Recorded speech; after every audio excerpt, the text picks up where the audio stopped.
I knew the moment I saw the lock on my own gate that someone wanted a fight. It wasn't the wind. It wasn't a mistake. Someone had marched onto my property in the middle of the night and sealed my only way in and out. And taped to the post was a note with just 6 words. Comply! Comply or face the consequences! Comply or face the consequences. I didn't know it yet, but this was only the opening shot in a dispute that would pull in the entire neighborhood, expose a secret power play, and push me to a breaking point I never thought I'd reach. What kind of person thinks they can control someone else's home like that? And why did they think I'd ever obey? Before everything unraveled, my life on that quiet stretch of country road was the kind of simplicity most people daydream about. My ranch sat on the edge of a small, semi-rural community. Close enough to hear a neighbor's tractor in the morning, far enough that no one bothered you unless they meant to. I had moved there for space, peace, and the kind of silence you can feel in your bones. My days were slow, predictable, and, honestly, comfortably boring.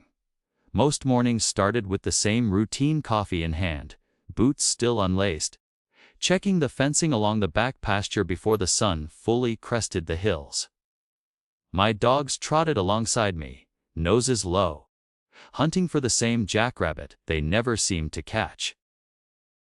There was a gentle rhythm to everything, a steady pattern that felt earned after years of working in a city where even your downtime was scheduled. The neighbors were a mixed bunch: retired couples, a few families hanging on to country life before the area grew too developed, and then a handful of folks who treated every gathering like a town hall meeting. People who seemed to need something to manage, something to regulate, something to control. But even they kept to themselves most days, and I had learned early on that a polite nod and a slow wave could neutralize almost any unwanted conversation. The only real oddity was how much the community loved its rules. Even though it wasn't a traditional HOA, there was a Community Standards Committee that acted like one, a group of volunteers who appointed themselves guardians of property values and neighborhood harmony. They had a newsletter, seasonal meetings, and a reputation for stepping a little too far into other people's business. I used to shrug it off. After all, none of it had ever really involved me. My place sat at the far end of the road, tucked behind a wide metal ranch gate that I kept closed but never locked. Not because I felt unsafe, but because unlocked gates felt like an open invitation for trouble. Still, living that far down the road had another effect.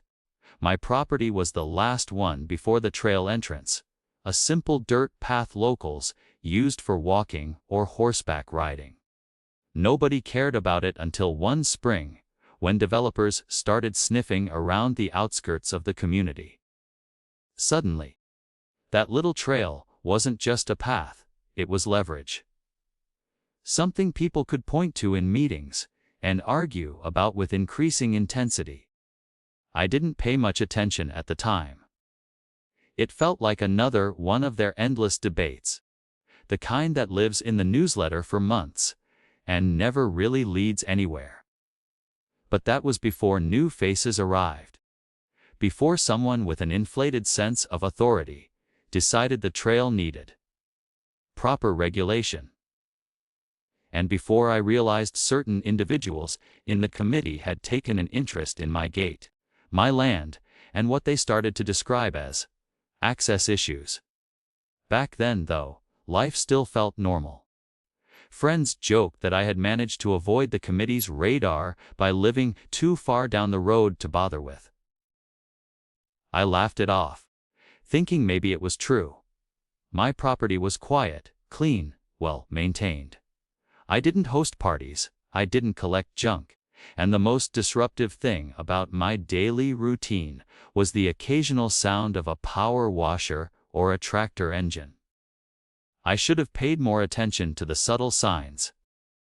The way committee members started showing up to introduce themselves. The way they asked strangely specific questions about my gate, or how often the topic of shared community resources came up when I knew full well they were circling the trail issue again. But when you're comfortable, when your days flow smoothly, you don't expect conflict to crawl up your driveway. You don't expect that someone is already making decisions about your property without your knowledge. At the time, I thought everything was as steady as it had always been. My gate stood where it had for years. My land was mine to manage. My routines were predictable, peaceful, untouched. I had no idea that certain people in the neighborhood were already drawing lines, choosing sides, and planning to push me into a battle I never asked for. And the first strike was coming sooner than I would ever expect. The shift from normalcy to chaos didn't happen all at once. It crept in quietly, almost politely at first, like a polite knock on the door before a storm breaks it down. The first sign was a letter, folded neatly, placed in my mailbox without postage, and written in that stiff, overly formal tone committees love using to make themselves sound official. It stated that concerns had been raised about restricted public access along the trail. It didn't accuse me of wrongdoing, but it danced close enough to feel like an accusation. I read it twice.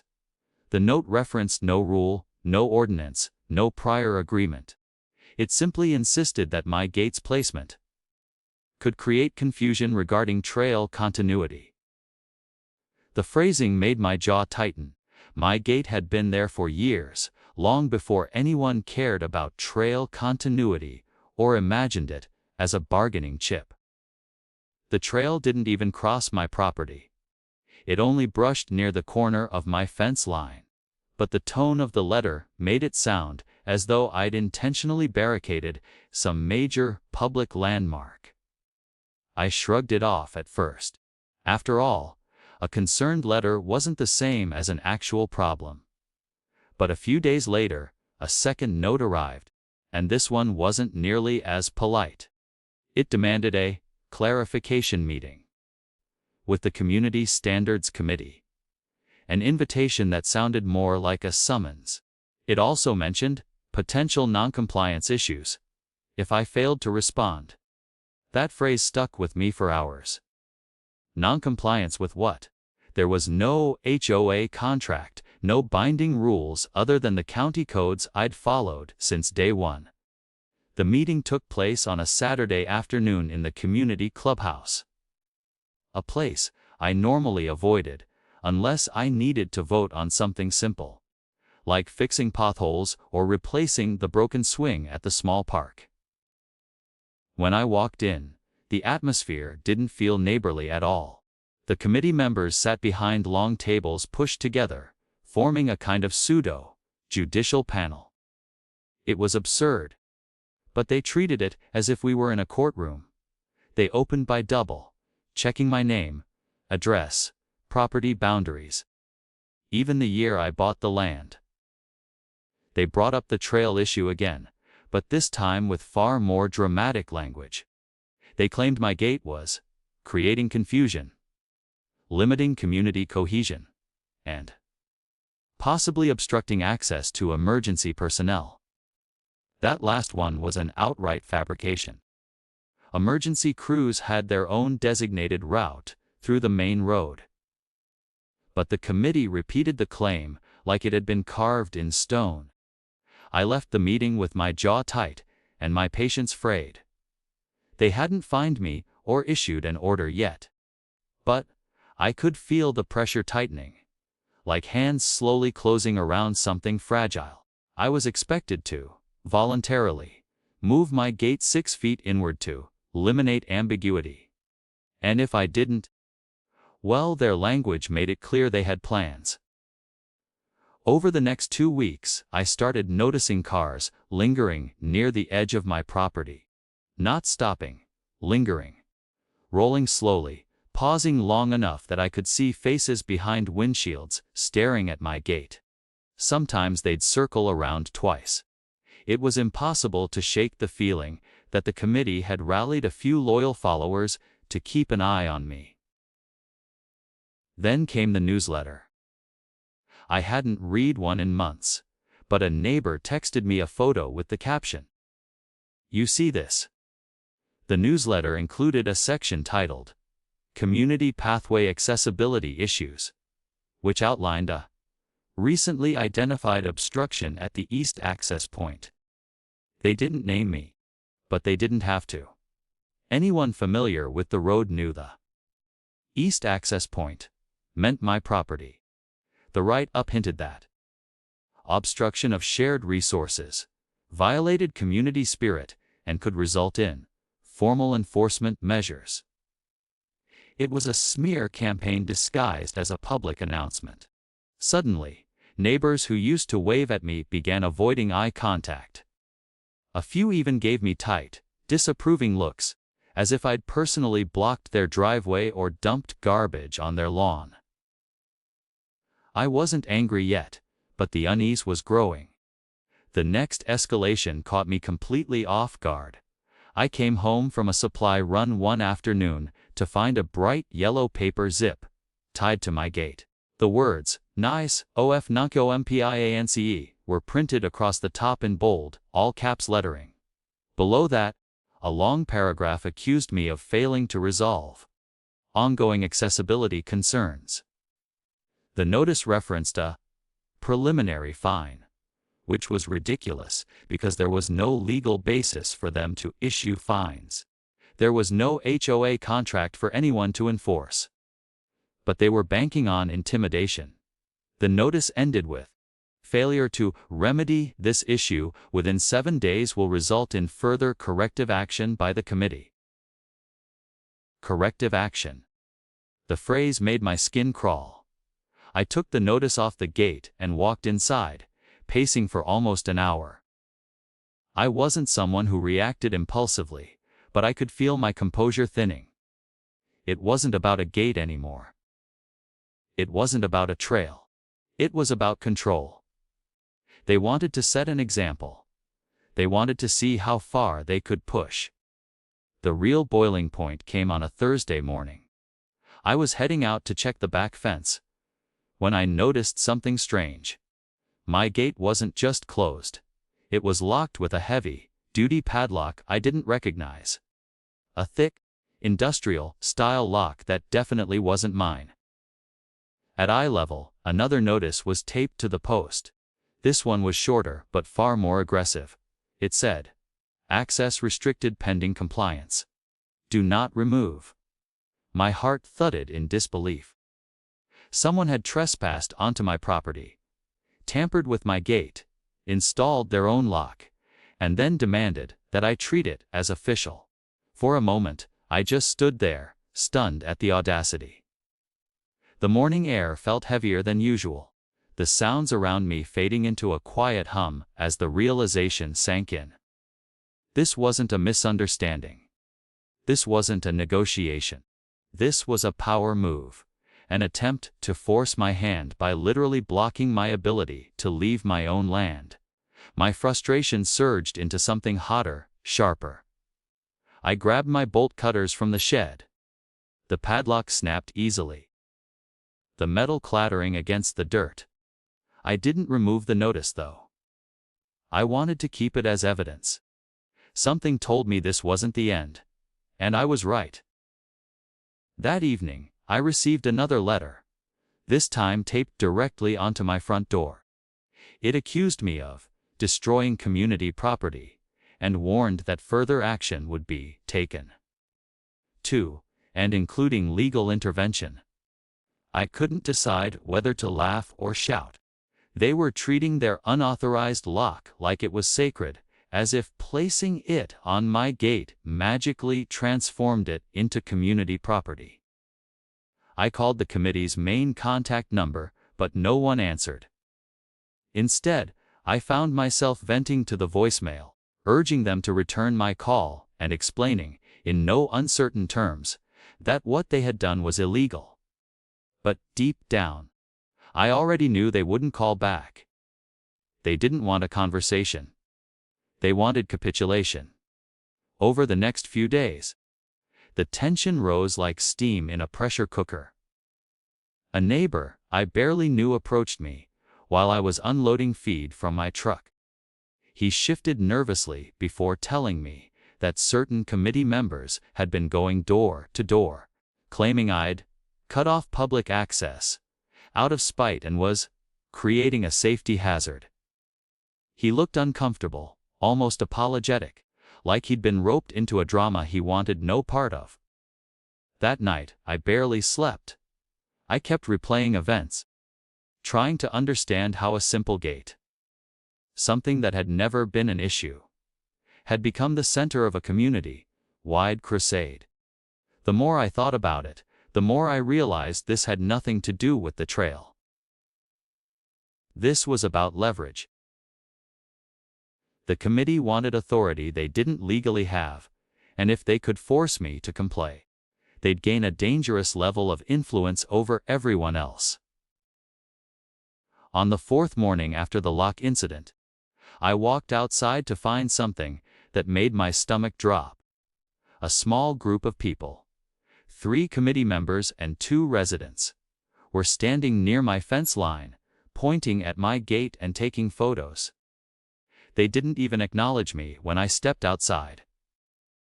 They talked among themselves in low, controlled tones, snapping pictures from multiple angles like they were documenting a crime scene.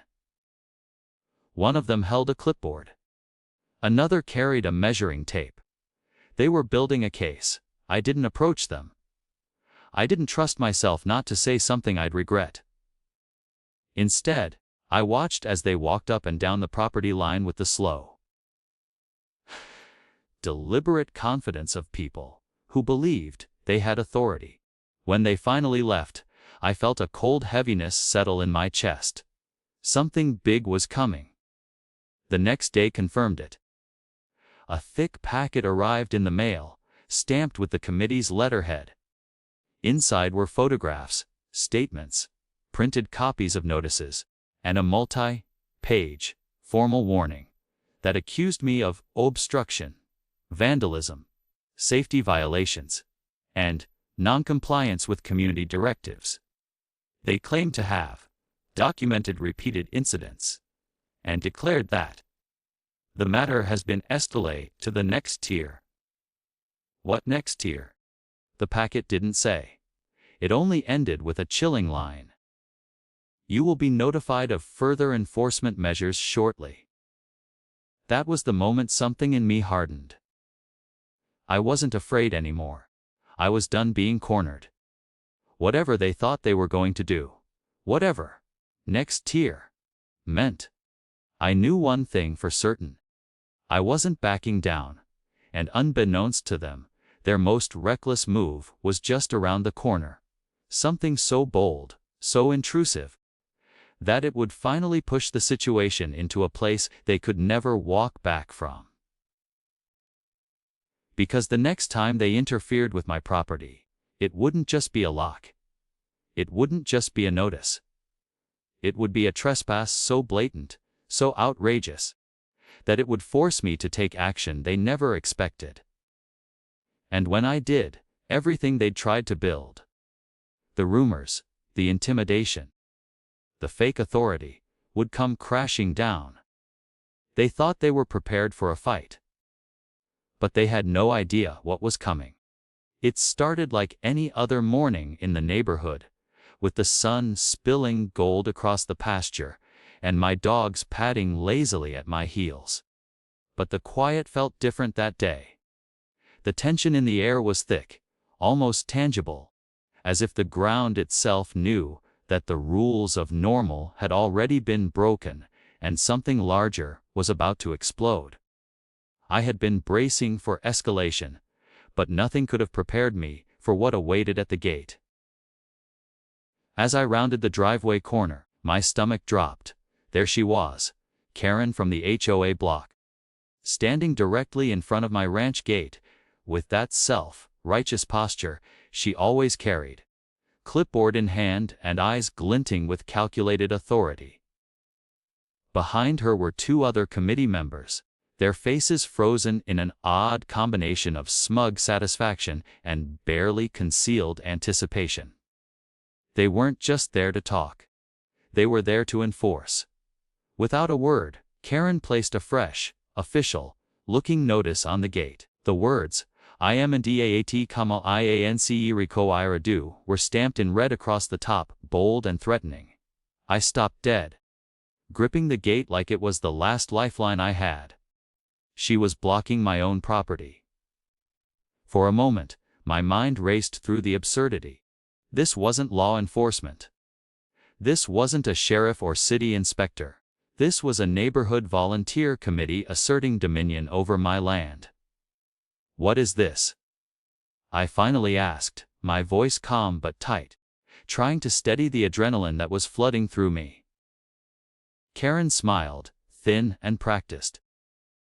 "Consider this a community enforcement action," she said, as if speaking in code that only she understood. "You've ignored repeated warnings. This gate is an obstruction, and it must be moved. You have 24 hours to comply." 24 hours. They'd trespassed, locked my gate, smeared my reputation. And now they were giving me an ultimatum, as if I'd ever agreed to any of their imagined authority. My pulse hammered in my ears. Every instinct screamed that I could not allow this to continue. Not today. Not ever. I took a deep breath and said, "This gate is on my property. You have no right to lock it, post notices, or demand I move it." My words were measured, but underneath I could feel the fire of righteous anger building. Karen tilted her head, like she was humoring me. "We've documented every incident. The community has rules. You'll regret noncompliance." At that moment, something inside me snapped. Enough was enough. I had spent weeks navigating their intimidation, tolerating harassment, and watching them manipulate neighbors into their narrative of control. I realized that confrontation was inevitable. But this time, I would dictate the terms. I stepped forward and, without hesitation, called out loud enough for the neighbors to hear. "Sheriff! I need the sheriff here immediately. Someone is trespassing on my property." The moment those words left my mouth, the smug expressions faltered. Karen's eyes widened, just slightly, just enough to catch my attention. The other committee members shifted nervously, glancing around as if suddenly realizing they were no longer in command. Within minutes, the sound of tires crunching on gravel announced the arrival of the local sheriff's deputy. The officers approached with professional caution, eyes taking in the scene. Karen, clipboard in hand, the locked gate she had placed, and me, standing on my property with a mix of calm defiance and simmering rage. The deputy listened carefully as I explained the situation: unauthorized lock, repeated trespasses, threats disguised as notices, intimidation of neighbors, and the general harassment by a self-appointed committee. I spoke methodically, not letting my emotions cloud the facts. Photographs of previous notices and incidents were ready on my phone. Every letter, every zip-tied lock, every formal warning was documented. Karen tried to interject, her voice rising with authority she clearly thought was unassailable. "This is a community matter. You've ignored repeated directives."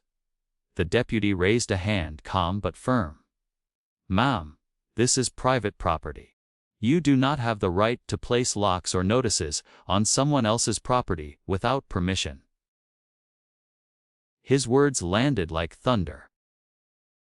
Karen's shoulders stiffened, and I could see the mask of confidence slipping. For the first time in weeks, I felt a surge of validation. Weeks of intimidation, of whispered rumors of being painted as a rule breaker, were being undone in real time. The committee had believed their paperwork and narrative could replace the law, but the law was clear. My property. My gate. My control. Karen's response was swift, defensive, and absurd. Why were enforcing community safety and access standards? The deputy's gaze didn't waver. You are not law enforcement. You cannot enforce rules on private property.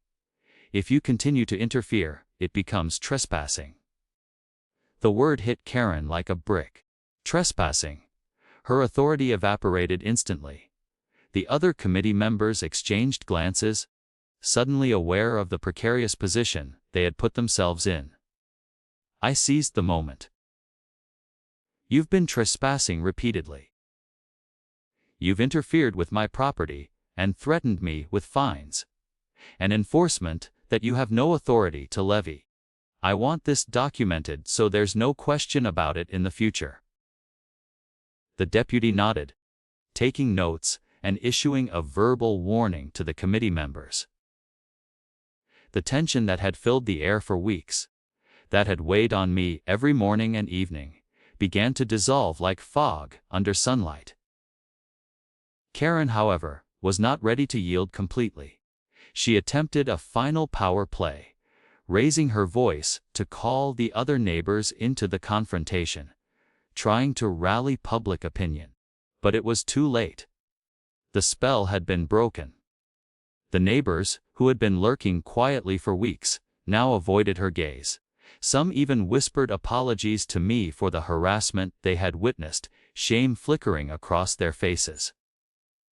By now, the sheriff had instructed the committee members to remove themselves from my property immediately. The gate lock they had installed was officially considered an unauthorized obstruction. They could no longer claim any authority over me. The humiliation was visible in Karen's every movement. Hands trembling slightly, face pale, shoulders slumping. All her months of intimidation, every carefully planned notice, every attempt to manipulate neighbors, had crumbled in front of law enforcement. As the committee members left, I stepped toward my gate, fingers brushing the metal. The air was still thick with adrenaline. I had waited weeks for this, endured harassment and psychological games, and now, finally, the scales had tipped. My gate wasn't just a barrier to outsiders. It was a symbol of standing my ground. The truth had arrived, carried by the authority that mattered most, the law. Even then, I didn't celebrate. Not yet. The events had exposed a side of the neighborhood I hadn't fully understood, a side that relished control and reveled in petty authority. I knew this confrontation was decisive, but it was only part of the story. The aftermath, the ripples through the community, would be just as revealing. Karen lingered at the edge of the driveway, muttering to herself, perhaps calculating what she could salvage of her reputation. I caught the moment in my mind, burned it into memory, knowing it would become the pivot point in the saga. She had underestimated me. She had assumed that repeated harassment, community whispers, and pseudo-official documentation could bend my will. She was wrong, dead wrong. The deputy, having ensured that the immediate trespassing and harassment had been addressed, handed me his card. Keep this on file. If anything else happens, call immediately. Don't hesitate. The reassurance felt monumental. Weeks of anxiety, sleepless nights, and silent frustration were being validated in one clear, professional gesture. As I watched the committee members retreat down the gravel road, Karen casting one last resentful glance, I realized something crucial: confrontation alone had never been enough. What had tipped the scales was evidence, clarity, and the courage to call for rightful intervention. It wasn't rage that won the day. It was measured action, backed by undeniable truth. I walked back toward my house, exhaling a long breath I hadn't realized I was holding. The dogs followed, tails wagging, oblivious to the human chaos that had unfolded around them. My gate, my land, my life. It felt like it was finally mine again. But the echoes of the confrontation lingered. I knew some neighbors would still talk. Some would still whisper about community standards and obedience. But for the first time, I felt a sense of empowerment that months of harassment had tried to erode. And then, as I reached my front porch, I noticed a small, folded note pinned under the mailbox flag. My heart skipped. Was this another attempt at intimidation? Another staged enforcement action?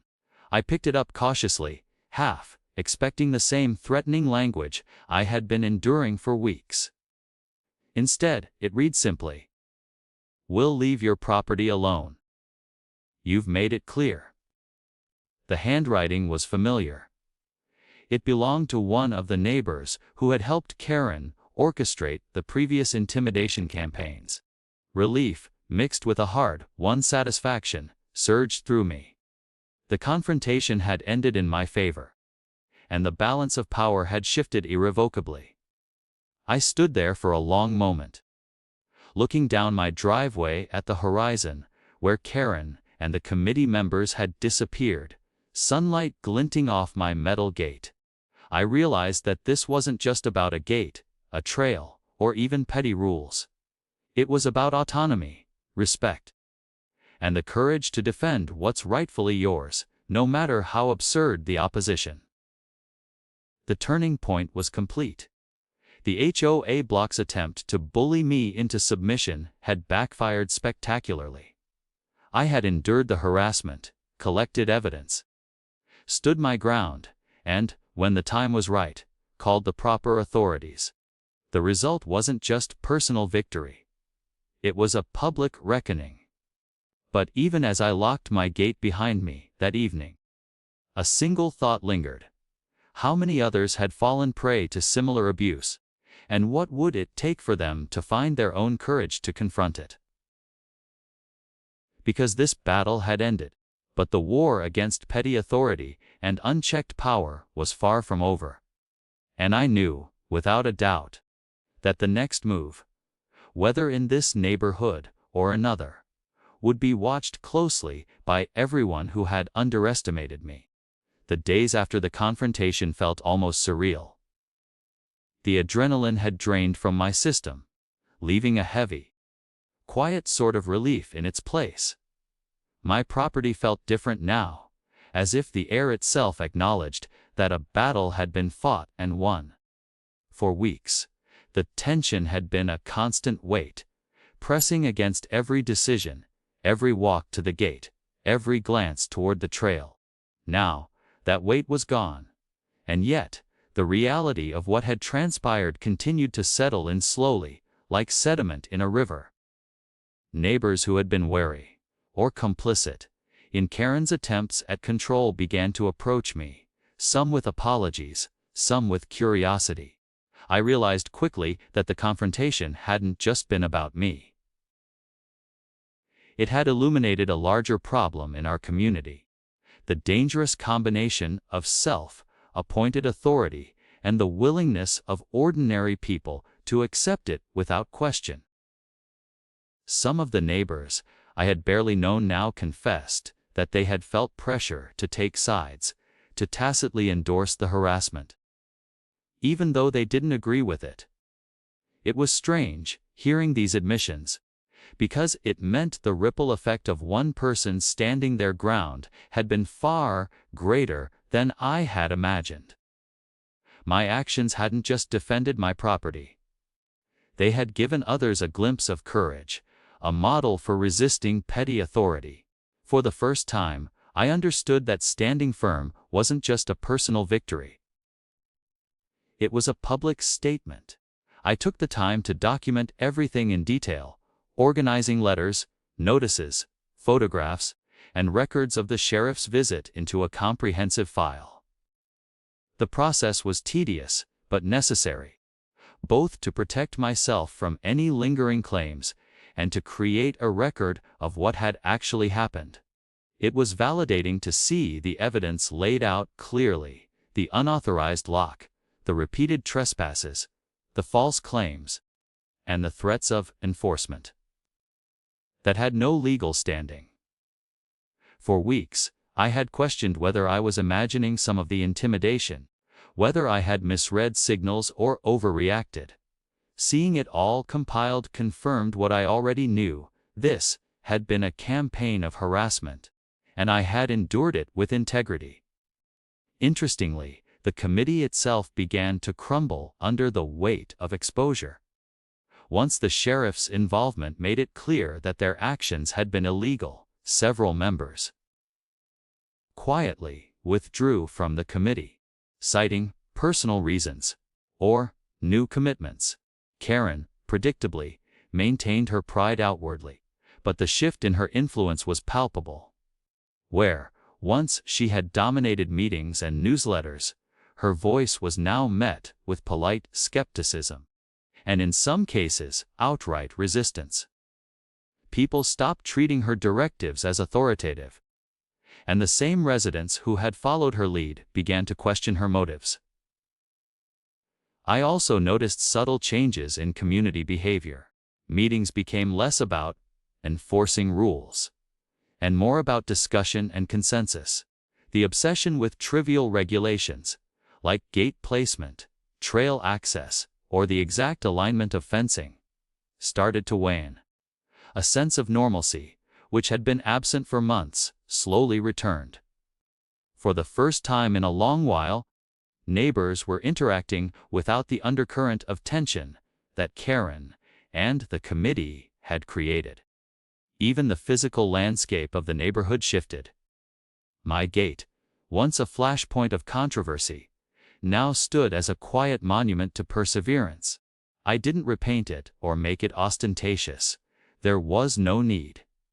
Its presence alone served as a reminder that property ownership, personal boundaries, and lawfulness mattered more than arbitrary authority. Every time I walked past it, I felt a mix of relief, pride, and cautious vigilance.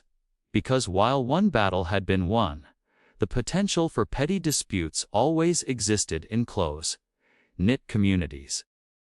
But I had learned something invaluable. Preparedness, documentation, and calm assertiveness were the ultimate defense. The personal impact was profound, too. Before the conflict, I had been reluctant to assert myself openly. I avoided confrontation whenever possible, preferring silence or subtle gestures to manage conflict. The HOA dispute changed that. It forced me to find my voice, to recognize my rights, and to understand the weight of standing firm in the face of injustice. That empowerment spilled over into other areas of life.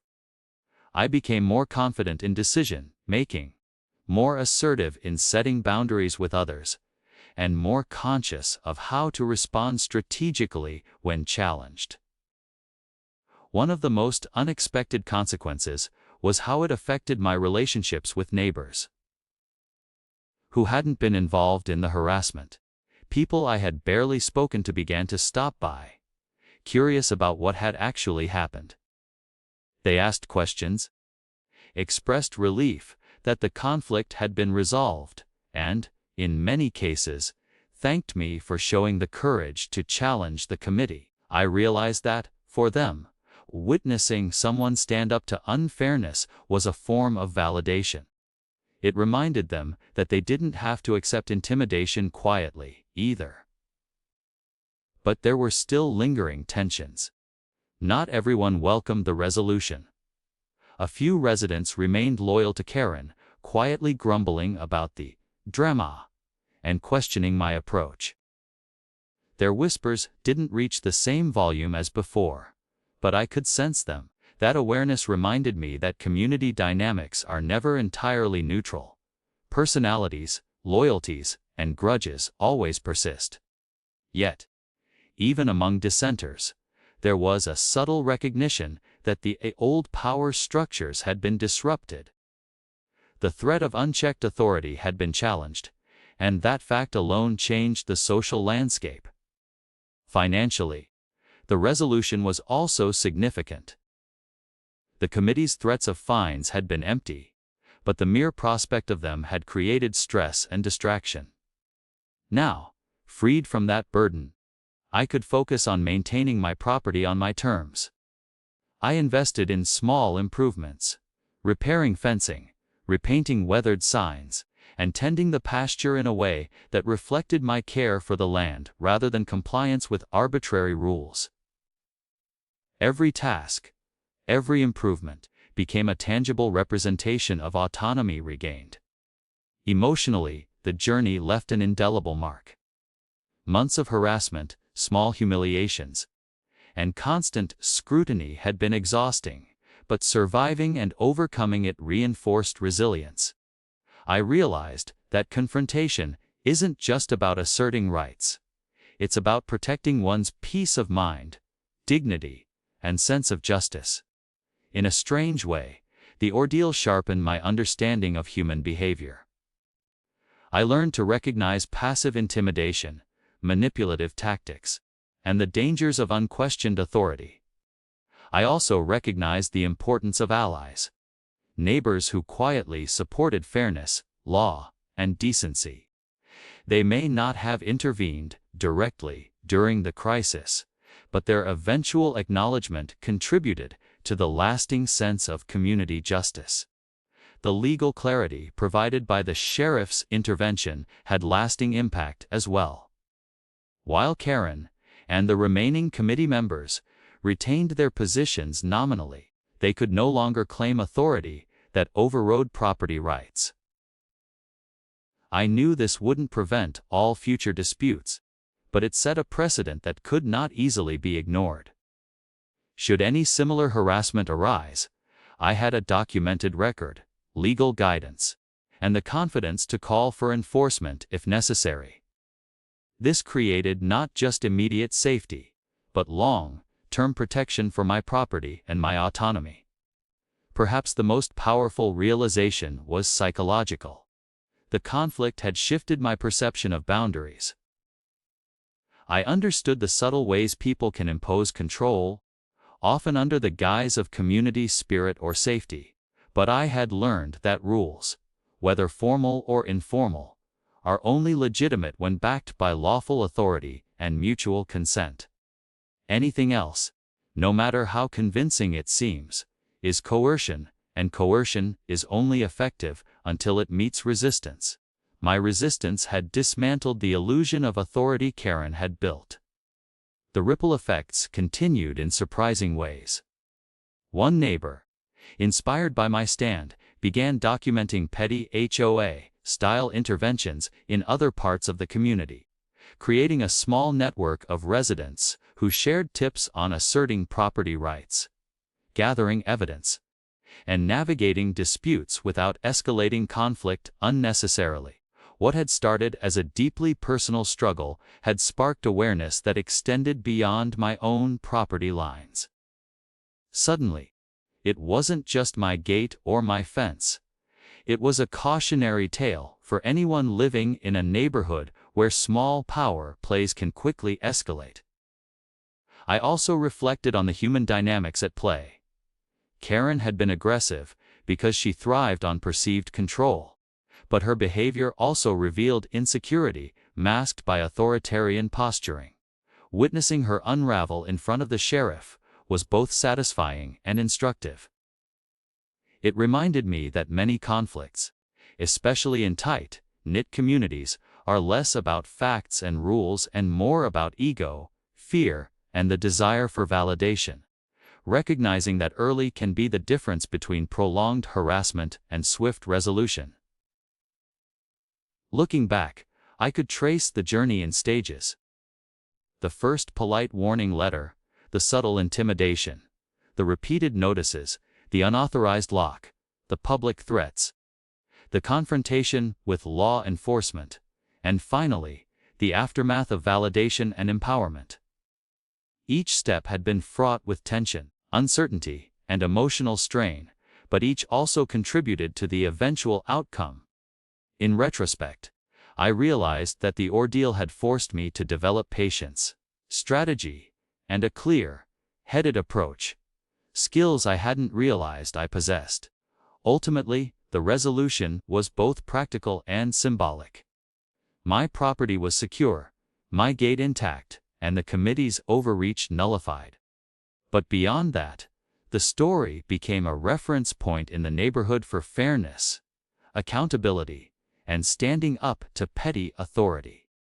It was a lesson in asserting one's rights, without resorting to aggression, using evidence and the proper channels to reclaim control over one's life. Even months later, when I walked past the gate or glanced down the dirt road toward the horizon, I felt a lingering sense of triumph, not just over Karen or the committee, but over fear, intimidation, and the slow creep of arbitrary power.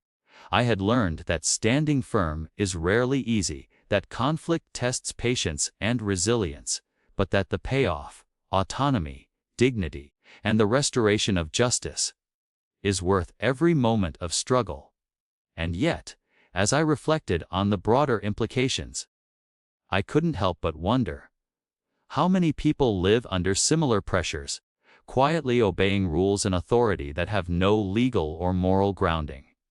How many gates, fences, or boundaries are silently challenged by individuals who mistake ego for entitlement? And, most importantly, what would it take for those people to find the courage to assert themselves, to demand respect, and to reclaim what is rightfully theirs? These questions lingered, not as sources of fear, but as reminders of the stakes.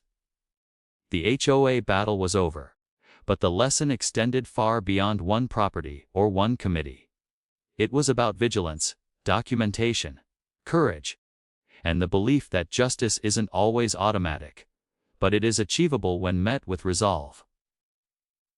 The story of that locked gate, the unauthorized notices, and the confrontation with Karen from the HOA block became a touchstone for reflection and conversation. It reminded me, and, through telling it, reminded the neighborhood, that authority is only legitimate when grounded in law and reason, and that the quiet assertion of one person's rights can reshape the dynamics of an entire community. When I finally closed the gate for the night, I paused and let my hand linger on the metal latch. I thought about the long weeks of tension, the moments of doubt, and the culmination of the confrontation that had changed everything. The gate had been more than a barrier. It had been a test of principle, a battlefield of patience, and ultimately, a symbol of resilience. I smiled quietly, aware that the story didn't end with a single confrontation. There would always be challenges, new rules, and personalities that tested limits. But now I knew something fundamental. When you stand firm, when you gather evidence, when you act with clarity and courage, you can reclaim your space, your property, and your peace. And as I walked back toward the house, the horizon stretching wide and calm before me, I realized the most important truth of all: boundaries are not just physical. They are moral, legal, and emotional. Protecting them is not selfish. It is necessary. Because in the end, it isn't the gate that defines you. It's the courage to close it on those who would try to control you without consent, and to open it only when respect and fairness guide the way.